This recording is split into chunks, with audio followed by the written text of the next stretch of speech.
Menertawakan dunia persilatan. Xiao Jianghu.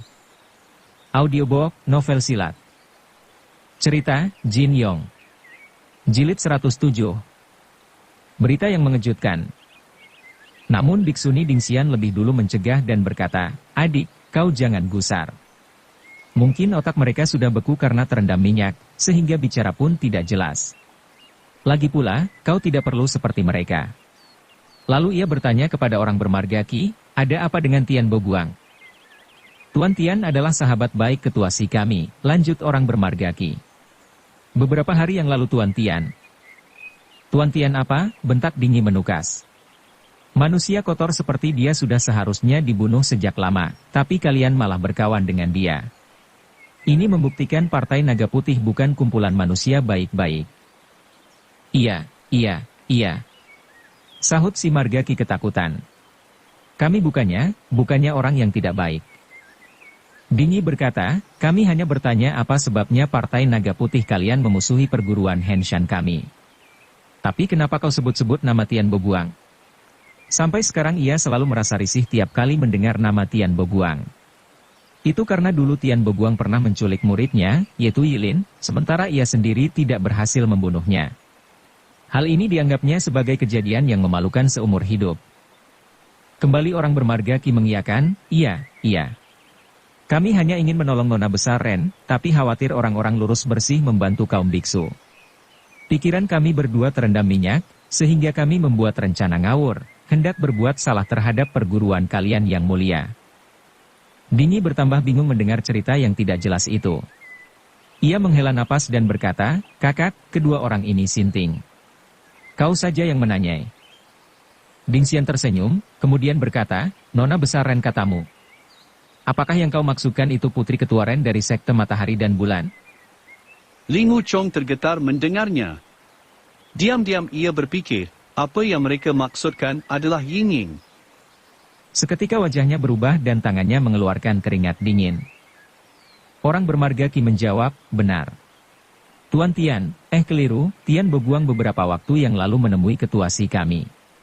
Katanya, pada tanggal 15 bulan 12 nanti, kawan-kawan akan beramai-ramai menyerbu biara Shaolin untuk menyelamatkan Nona Besar Ren." Biksuni Dingyi tidak tahan untuk tidak menyerbu biara Shaolin.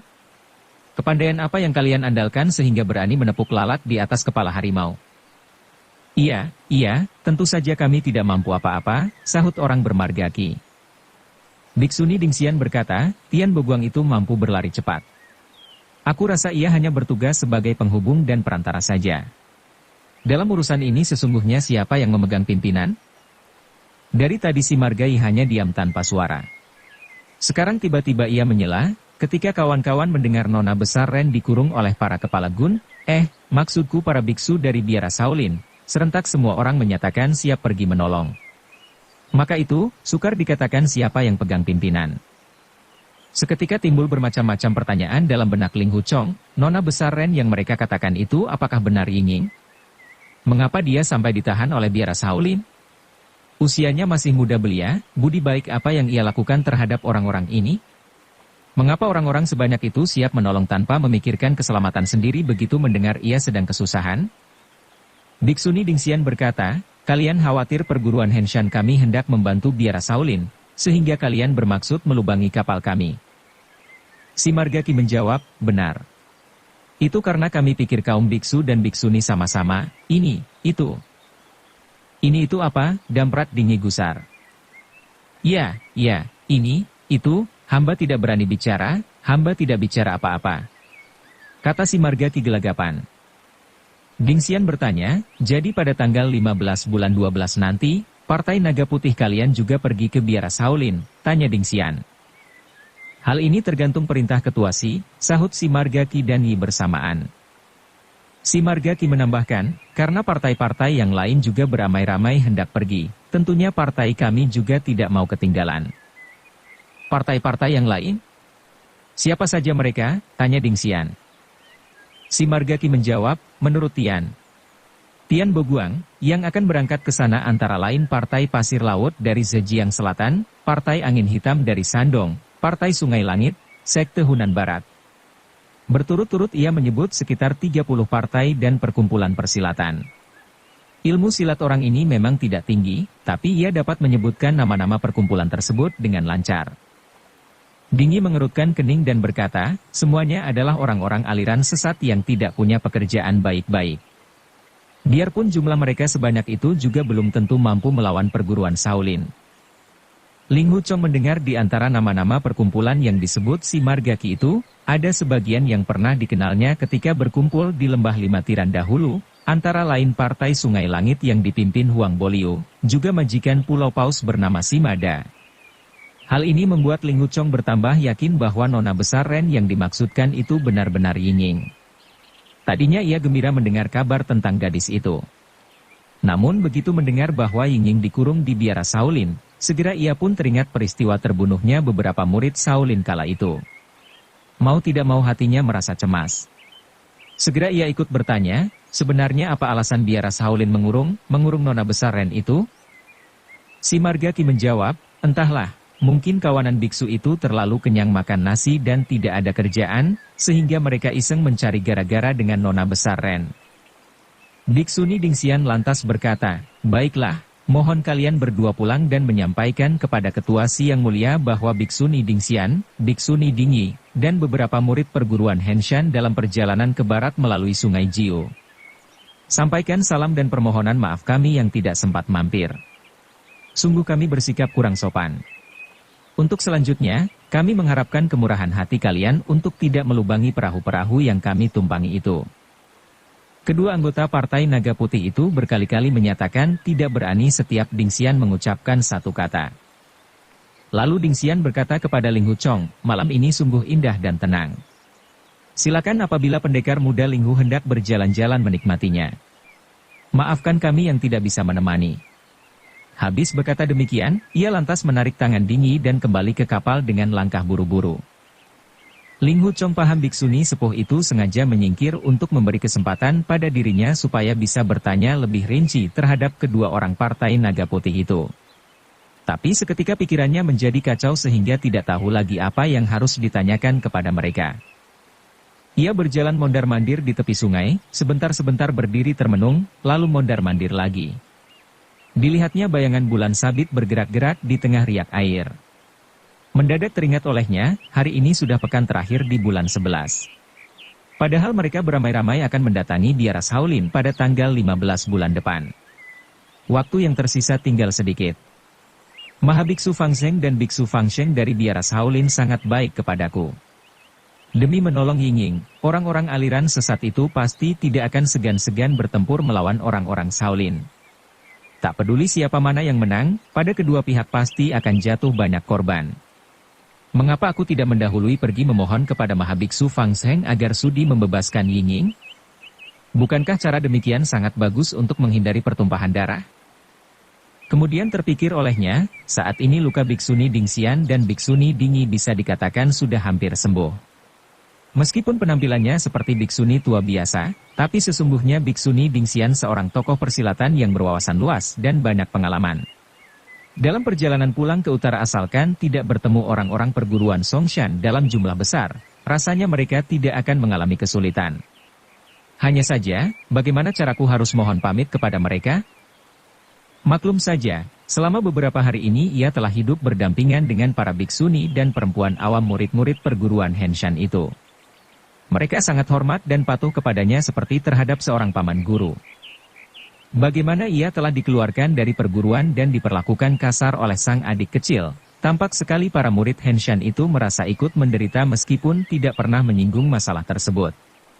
Sejak kematian Lu Dayou, baru kali ini ia merasa memiliki saudara-saudara perguruan yang begitu akrab. Sekarang mendadak harus berpisah dengan mereka rasanya sukar untuk berpamitan. Tiba-tiba terdengar suara langkah halus. Dua orang perlahan-lahan mendekat. Ternyata yang datang adalah Yilin dan Zheng Ei. Beberapa meter di hadapan Ling Huchong mereka lantas berhenti dan memanggil, "Kakak Ling Hu." Segera Ling Huchong melangkah maju menyambut mereka, kemudian berkata, "Rupanya kalian terbangun juga." "Kakak Ling Hu," kata Yilin, "bibi ketua menyuruh kami mengatakan padamu." Sampai di sini ia lantas mendorong-dorong Zheng Ei dan berkata, "Kau saja yang bicara." Zheng E berkata, bukankah bibi ketua menyuruhmu mengatakannya? Kau yang bicara juga sama saja, sahut Yilin. Zheng E pun berkata, Kakak Ling Hu, bibi ketua mengatakan bahwa, budi baikmu kepada kami yang begitu besar tidak dapat dibalas dengan ucapan terima kasih.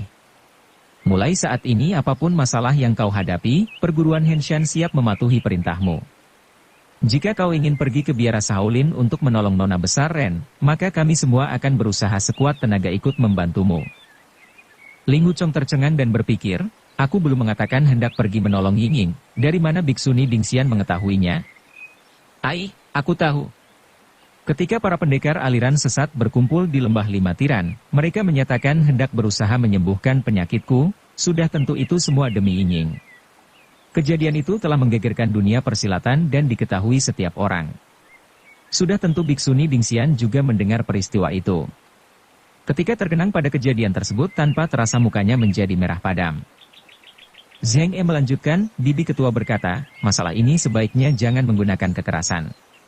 Saat ini bibi ketua dan guru sudah berlayar menuju ke biara Shaolin, untuk memohon kepada Mahabiksu Fang Zheng supaya sudi membebaskan Nona Besar Ren.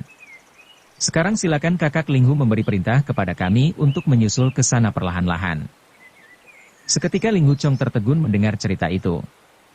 Untuk sejenak ia tidak sanggup bicara apa-apa. Ketika memandang ke tengah sungai, tampak sebuah sampan kecil dengan layar putih sedang melaju ke utara. Ia merasa sangat berterima kasih sekaligus malu pula. Dalam hati ia berkata, kedua biksuni sepuh adalah kaum alim di bidang agama, juga kaum sakti di dunia persilatan. Jika mereka sudi tampil ke muka untuk memohon kemurahan hati kepala biara, tentu cara ini jauh lebih baik daripada seorang rendah tiada artinya seperti diriku ini yang datang ke sana. Nama besar mereka ratusan kali lebih terhormat daripada diriku yang bukan siapa-siapa ini. Kemungkinan besar Mahabiksu Fang Zheng akan membebaskan Yingying demi memandang muka emas Biksuni Dingxian dan Biksuni Dingi. Berpikir demikian membuat hatinya menjadi lega. Ia lalu berpaling dan melihat si Margai dan Kitadi masih meringkuk di dalam gentong minyak, sama sekali tidak berani merangkak keluar. Mengingat maksud dan tujuan kedua orang itu pun hendak menolong Yingying, sedangkan dirinya memperlakukan mereka dengan kasar, mau tidak mau timbul rasa penyesalan di dalam hatinya. Segera ia pun mendekati keduanya sambil memberi hormat, lalu berkata, aku tadi telah berbuat kasar sehingga membuat susah sepasang ikan terbang sungai Yangtze. Itu karena aku memang belum tahu duduk perkaranya. Mohon kalian sudi memaafkan aku. Sudah tentu sepasang ikan terbang dari Yangtze itu terheran-heran melihat perubahan sikap Ling Hu Chong yang begitu mendadak tersebut. Tanpa pikir panjang, mereka pun cepat-cepat merangkap tangan dan membalas hormat. Karena terburu-buru, minyak sayur yang merendam mereka pun terciprat ke sana kemari, sehingga mengenai pakaian Ling Hu Chong yang seketika penuh dengan bercak-bercak minyak. Ling Hu Chong manggut-manggut sambil tersenyum, kemudian berkata kepada Yilin dan Zheng E, mari kita kembali saja. Sampai di atas kapal, para murid perguruan Henshan sama sekali tidak menyinggung soal itu. Bahkan Yihe dan Qin Huan yang biasanya usil dan suka mencampuri urusan orang lain pun sekarang tidak bicara sama sekali kepada Ling Hu Chong. Sepertinya sebelum berangkat Biksuni Dingxian telah berpesan demikian kepada mereka agar tidak membuat Ling Hu Chong merasa rikuh.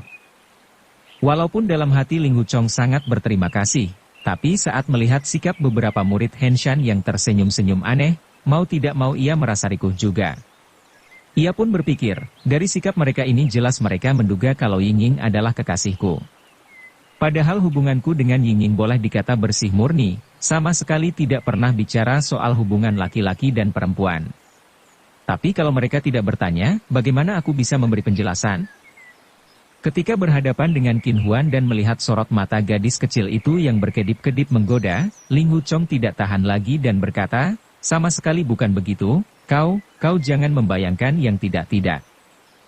Aku membayangkan apa? Sahut Qin Huan tertawa.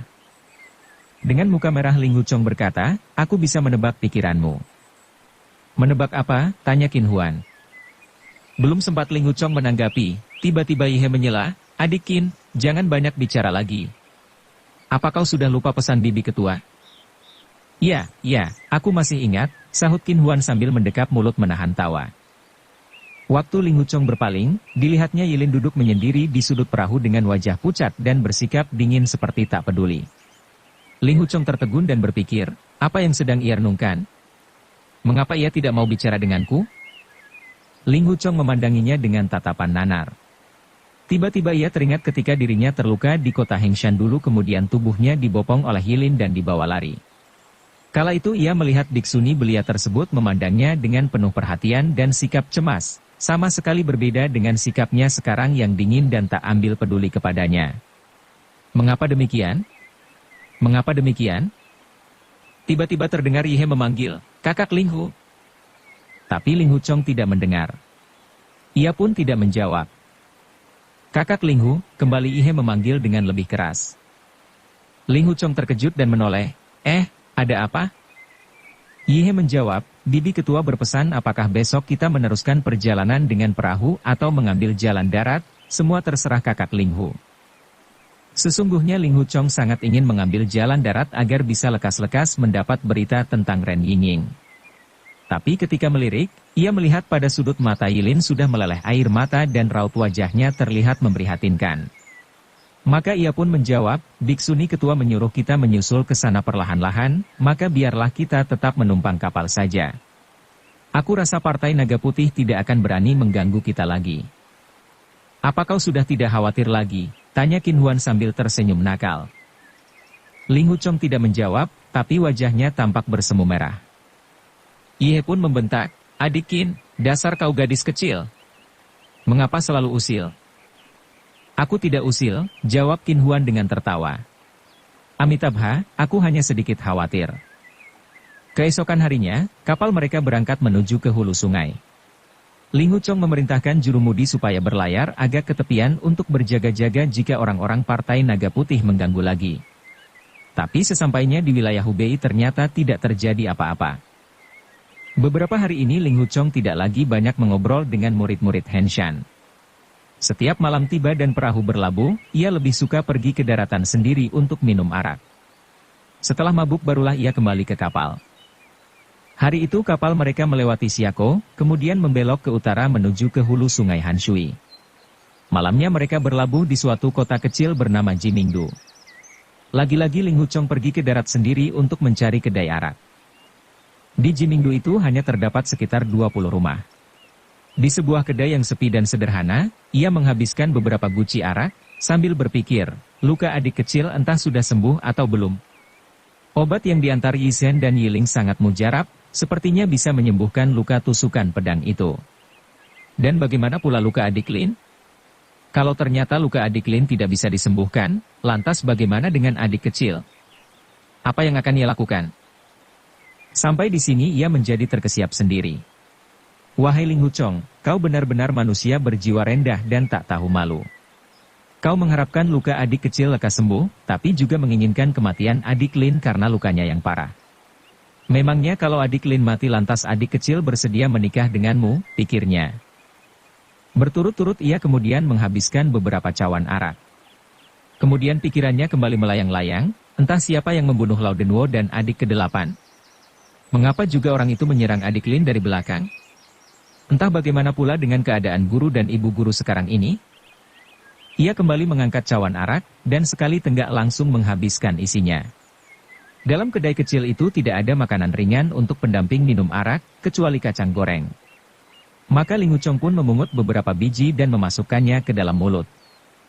Tiba-tiba terdengar suara orang menghela napas di belakangnya sambil berkata, "Ai, 9 dari 10 laki-laki di dunia ini berhati palsu." Ling Huchong menoleh dan memandang ke arah sumber suara. Di bawah cahaya lilin yang remang-remang ternyata di dalam kedai arak itu terdapat seorang lagi yang mendekam di atas meja di pojok ruangan. Di atas meja itu tertaruh pula sepoci arak dan sebuah cawan. Pakaian orang itu compang-camping. Keadaannya sungguh menyedihkan dan sama sekali tidak menyerupai kaum yang terpelajar. Ling Huchong tidak ambil peduli pada orang itu dan kembali menenggak araknya.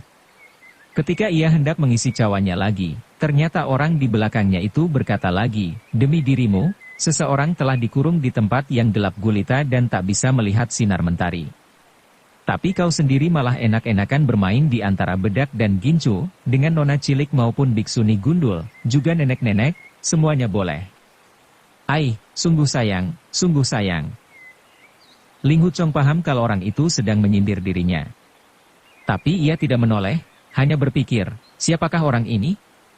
Dia mengatakan demi dirimu, seseorang telah dikurung di tempat yang gelap gulita, apa yang ia maksudkan adalah Yingying. Mengapa Yingying sampai terkurung demi aku? Karena sengaja ingin mendengar lebih banyak, maka Ling Huchong memilih tetap diam. Terdengar orang itu bicara lagi, justru orang-orang yang tidak punya hubungan dengannya banyak yang ikut campur urusan ini, siap pergi menolong meski harus kehilangan nyawa. Tapi orang banyak itu justru berebut menjadi pemimpin. Urusan belum dikerjakan malah saling baku hantam sendiri. Urusan dunia persilatan membuat si tua ini merasa sebal. Ling Huchong lantas pindah ke belakang dan kemudian duduk di hadapan orang itu sambil tangan masih memegangi cawan arak. Ia pun berkata, aku tidak paham urusan ini, mohon saudara Sudi memberi petunjuk. Tapi orang itu tetap menelungkup di atas meja tanpa mengangkat kepala. Ia kembali berkata, kau suka bersenang-senang dengan paras cantik, dosamu akan bertambah banyak.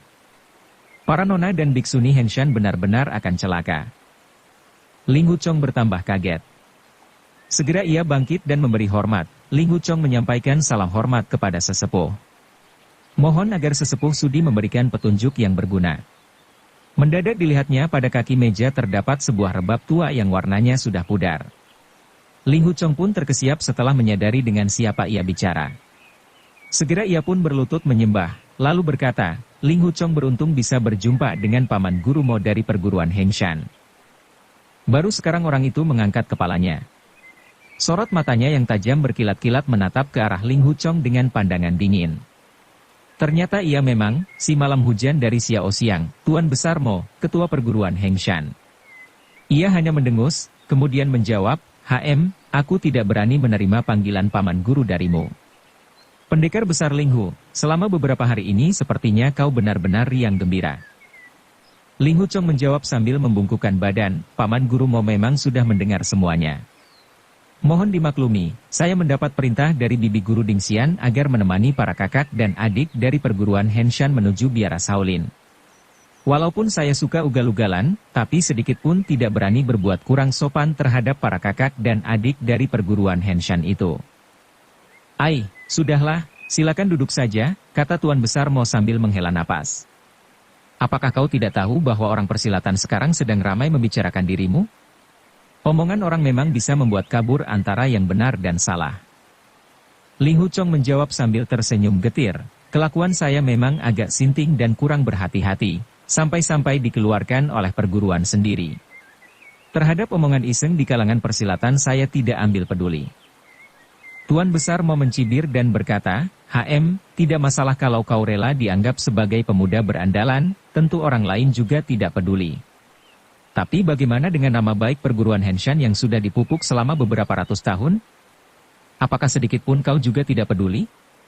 Di dunia persilatan sedang ramai desas-desus. Katanya kau seorang laki-laki telah bercampur baur dengan nona-nona jelita dan biksuni perguruan Henshan. Jangankan nama baik puluhan nona itu yang tercemar karenamu, bahkan para biksuni sepuh yang suci bersih itu pun ikut menjadi bahan tertawaan.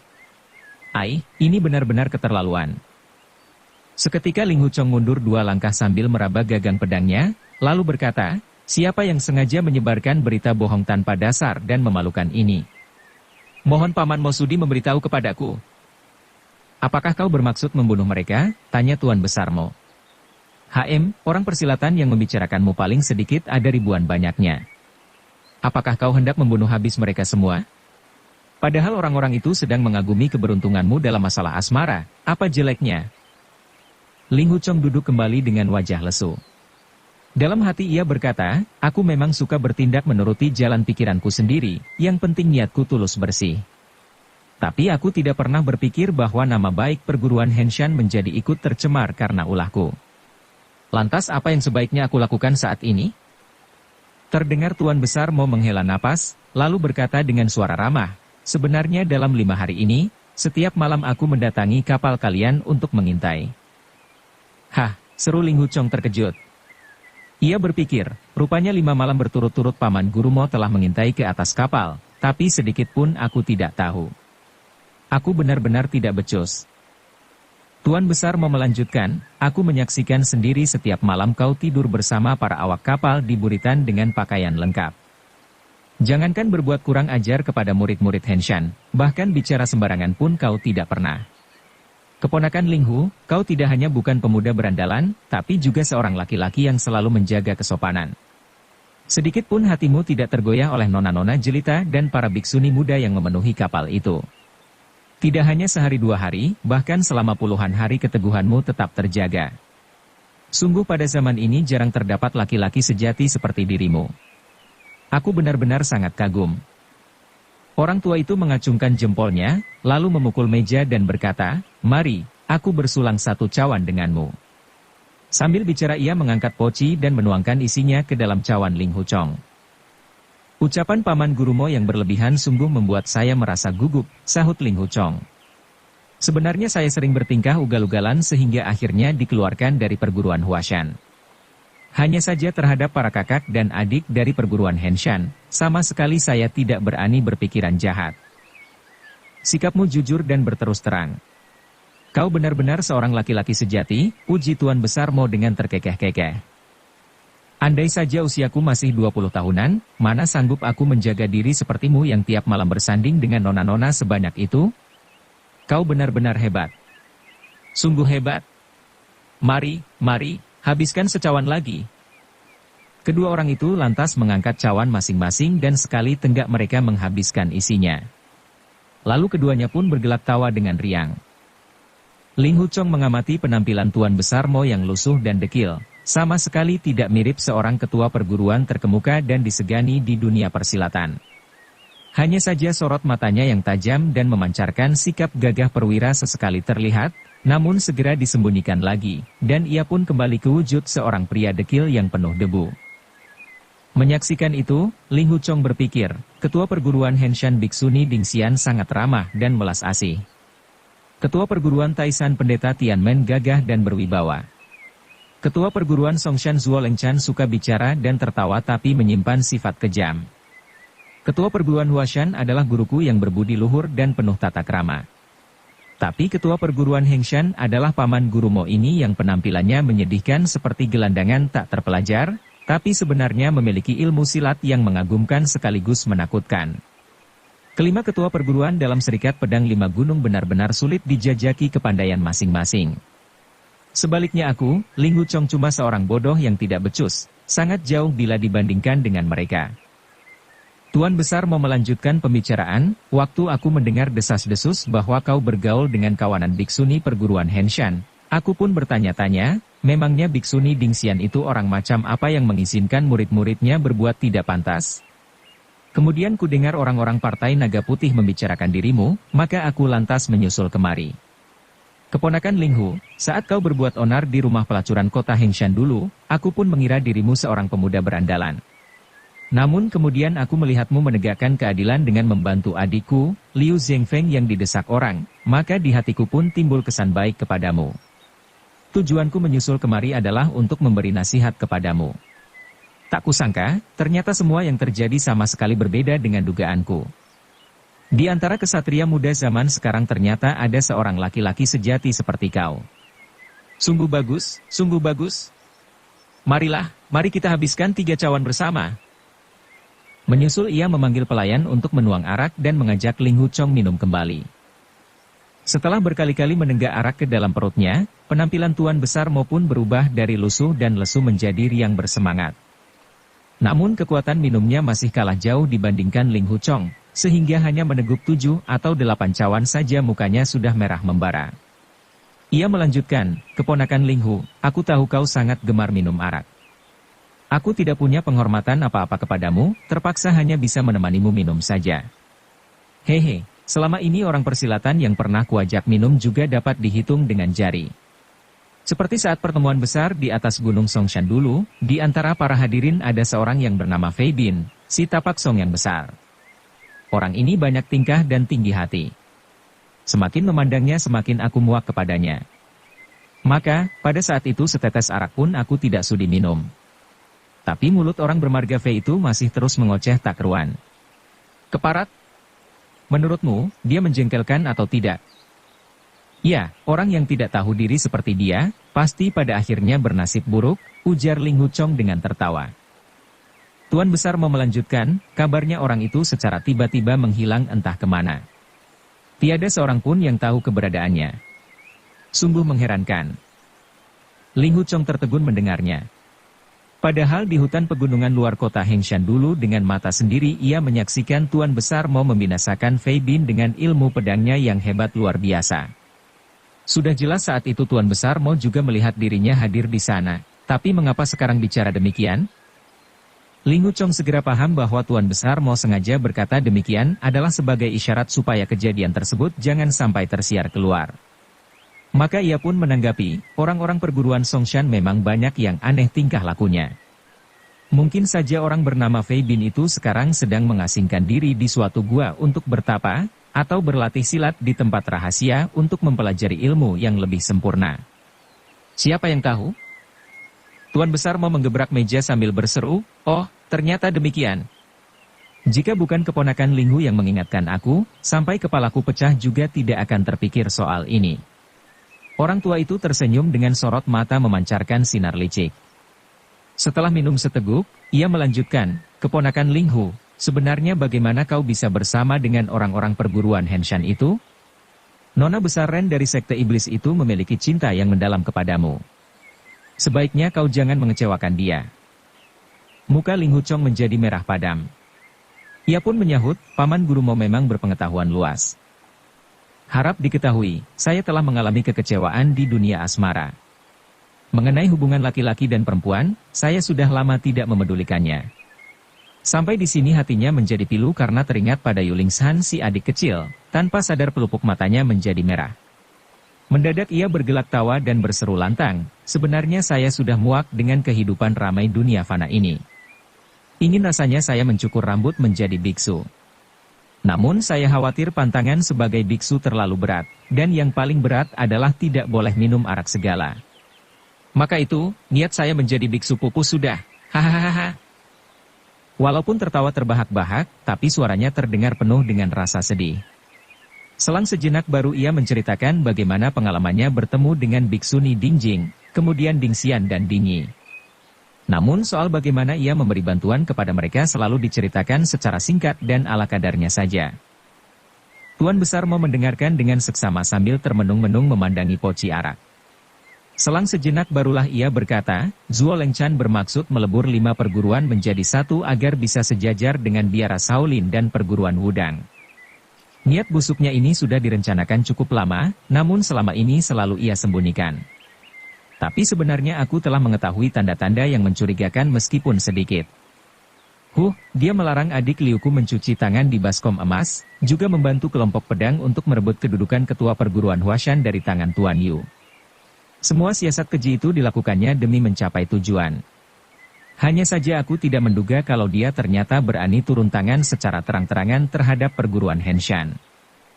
Ling Huchong menukas, sebenarnya tidak terang-terangan, tapi mereka menyamar sebagai orang sekte iblis untuk memaksa perguruan Henshan supaya menyetujui rencana mereka melebur ke 5 perguruan. Tuan Besar mau mengangguk-angguk lalu berkata, dan untuk langkah selanjutnya tentu ia akan membereskan pendeta Tianmen dari perguruan Taishan. Sekalipun orang sekte iblis keji juga tidak sekeji Zuo Lengchan. Keponakan Ling Hu, sekarang kau bukan murid perguruan Huashan lagi, kau bebas merdeka bergerak sesuka hatimu dan tidak usah peduli apakah dia orang aliran lurus atau sesat. Maka, aku menasihatimu jangan menjadi biksu, juga tidak perlu berduka soal asmara. Sekarang yang penting bebaskan saja Nona Besar Ren dari biara Shaolin dan nikahi dia. Kalau orang lain tidak mau datang minum arak di pernikahanmu, biar aku saja, si tua ini yang hadir dan minum sepuas-puasnya. Persetan, apa yang kau takutkan? Terkadang orang tua itu bicara dengan sopan dan ramah, tapi sering diselingi pula dengan kata-kata makian yang kasar. Sungguh sulit dipercaya kalau dia seorang ketua perguruan ternama. Ling Huchong berpikir, Paman Guru Mo mengira aku patah hati karena Yingying, padahal bukan. Tapi aku juga tidak pantas kalau menceritakan soal adik kecil kepadanya. Ia kemudian bertanya, Paman Guru Mo, sebenarnya apa sebabnya Nona Ren ditawan oleh biara Shaolin?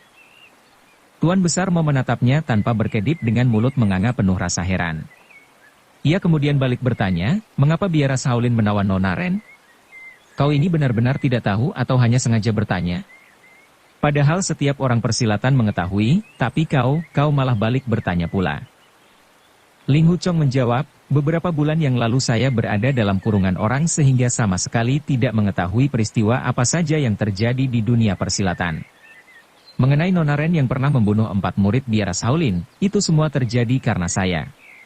Tapi setelah itu saya tidak tahu mengapa kemudian Nona Ren bisa ditawan oleh para biksu Shaolin.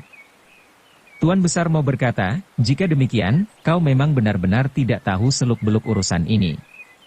Saat kau menderita penyakit aneh yang sulit diobati, orang-orang aliran sesat yang berjumlah ribuan berkumpul di lembah Lima Tiran untuk mencari muka kepada Nona Ren. Mereka berlomba-lomba hendak menyembuhkanmu, tapi hasilnya nihil. Semua orang tidak berdaya, benar tidak? Benar, sahut Ling Huchong. Peristiwa itu telah menggegerkan dunia persilatan. Semua orang menganggap kau sangat beruntung sehingga mendapatkan perhatian dari Nona Ren si gadis suci tebing kayu hitam. Seandainya penyakitmu tetap tidak bisa disembuhkan, tapi hidupmu tidaklah sia-sia, lanjut Tuan Besar Mo. Ah, Paman Guru Mo hanya mengolok-olok saya, kata Ling Huchong. Diam-diam ia berpikir, meskipun Lao Touzi dan yang lain bermaksud baik, tapi perbuatan mereka terlalu gegabah sehingga kejadian ini sampai tersiar keluar. Tidak heran kalau Yingning marah. Tuan Besar mau berkata, dan bagaimana kemudian penyakitmu bisa sembuh? Apakah karena kau mempelajari ilmu pengubah urat dari biara Shaolin? Bukan, jawab Ling Huchong. Mahabiksu Fang Zheng sangat murah hati dan tidak menyimpan dendam atas kematian 4 muridnya. Beliau bersedia mengajarkan ilmu sakti itu, namun saya harus masuk menjadi murid biara Shaolin karena sesuai peraturan, ilmu sakti itu tidak dapat diajarkan kepada orang luar.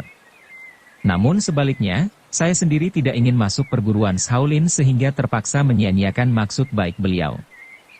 Tuan Besar mau menanggapi, perguruan Shaolin adalah bintang kejora dunia persilatan. Saat itu kau sudah dikeluarkan dari perguruan Huashan. Sebenarnya sangat baik bagimu jika masuk perguruan Shaolin. Itu adalah kesempatan yang hanya terjadi sekali dalam 1000 tahun. Tapi mengapa kau menolaknya, juga tidak memikirkan keselamatan jiwamu? Ling Huchong menjawab, sejak kecil saya dibesarkan oleh guru dan ibu guru bagaikan anak sendiri.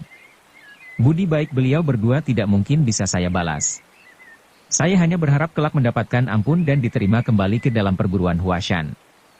Maka itu, saya sama sekali tidak takut mati, sehingga tidak ingin masuk perguruan lain. Tuan Besar mau berkata, kalau begitu penyakitmu yang aneh itu sembuh karena sebab lain? Benar, jawab Ling Huchong. Tapi sebenarnya juga tidak bisa dikatakan sembuh seutuhnya. Tuan Besar mau melanjutkan, keponakan Ling Hu, kau tidak memiliki hubungan dengan biara Shaolin, tapi mengapa Mahabiksu Fang Zheng tiba-tiba menawarimu menjadi muridnya dan mengajarkanmu ilmu pusaka tersebut? Meskipun sebagai pengikut Buddha harus selalu mengutamakan sifat welas asih, tapi mereka juga tidak sembarangan mengajarkan ilmu pusaka tersebut kepada pihak luar. Apa kau benar-benar tidak tahu apa sebabnya? Ling Huchong menjawab, saya sama sekali tidak tahu. Mohon Paman Guru Mosudi memberikan penjelasan. Tuan Besar mau berkata, baiklah. Aku mendengar kabar di dunia persilatan bahwa Nona Ren sendiri yang telah menggendongmu ke biara Shaolin. Ia memohon kepada Mahabiksu Fang Zheng supaya bersedia menyelamatkan nyawamu. Sebagai gantinya, ia bersedia menerima hukuman apa saja dari perguruan Shaolin. Bahkan kalau mereka menjatuhkan hukuman mati, sedikit pun ia tidak akan mengerutkan kening. Oh, seru Ling Huchong terkejut bukan main. Ia melompat bangkit tiba-tiba sehingga cawan-cawan arak di atas meja ikut terbalik. Keringat dingin langsung bercucuran di sekujur tubuhnya, tangan dan kakinya pun terasa gemetar. Dengan terbata-bata ia hanya bisa berkata, ini. Seketika ia pun teringat pengalaman terakhir bersama Ren Yingying. Saat itu tubuhnya semakin lemah dan penyakitnya semakin parah. Suatu malam ia terbangun dari mimpi dan mendengar Ren Yingying menangis pilu sambil berkata, setiap hari kau semakin kurus saja. Aku. Mendengar gadis itu berkata dengan suara tulus, ia pun merasa sangat berterima kasih kemudian memuntahkan darah segar dan tidak ingat apa-apa lagi. Begitu sadar tahu-tahu tubuhnya sudah terbaring di sebuah kamar sempit dalam biara Shaolin. Saat itu Biksu Fang Zheng sedang mengerahkan daya upaya untuk menyembuhkan dirinya. Ia sendiri tidak tahu mengapa bisa berada di sana, juga tidak tahu Ren Yingying pergi kemana. Ternyata gadis itulah yang telah menggendongnya ke biara Shaolin tanpa peduli keselamatan nyawa sendiri. Tak kuasa menahan haru, air mata Ling Huchong pun berlinang di pelupuk mata dan mengalir bercucuran. Bersambung ke jilid 108. Dukung kami dengan subscribe, follow, like, komen dan share. Terima kasih.